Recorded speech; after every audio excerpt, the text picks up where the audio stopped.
So, Margaret, you're here today. How many weeks after you had your Achilles tendon surgery? Almost 8. Had it Almost done 8. May the 1st. And today we're almost into July, right? Yes.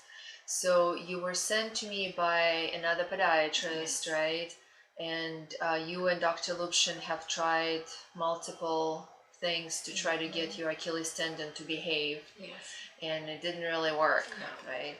So you guys ended up getting your records here, and we decided to do that new procedure called TenJet Achilles Tendon repair, where instead of doing old traditional surgery, which would really take you out of commission for a long time, I did the minimally invasive technique.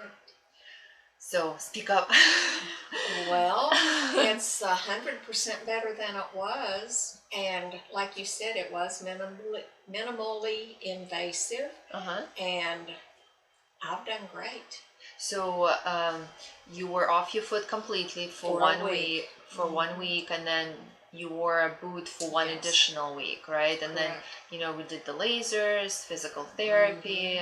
We still did our due diligence. Yes. But if you look back and how much pain you had prior to the TenJet procedure to now, how much pain you had 2 months ago and how much pain do you have now? Can you sort of describe it?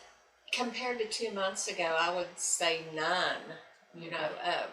I can still feel it, but it's not painful. Good. When I get up in the morning, I do your exercises to loosen it up. Exactly.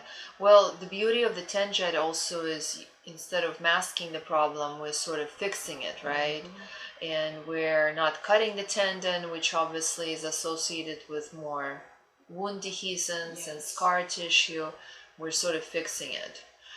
So for people who suffer with Achilles tendonitis, would you recommend this type of a procedure? Much so. Very much. So I had a friend who had the foot operation, and she said she was off of it for almost 10 months. 10 months, right. Well, as I told you, I did the open procedure for the first 17 years of my practice, and it's not that it didn't work, it just took such a long time, and the wound dehiscence, like in the literature, was as high as 30%, and obviously like with diabetics it was always an issue too, because the wounds just didn't heal very well. So I'm happy that you've done so well. I am too. And I'm going to let you go today unless there is a problem. No, I'm fine. So no news is good news. Right. Perfect. Thank you.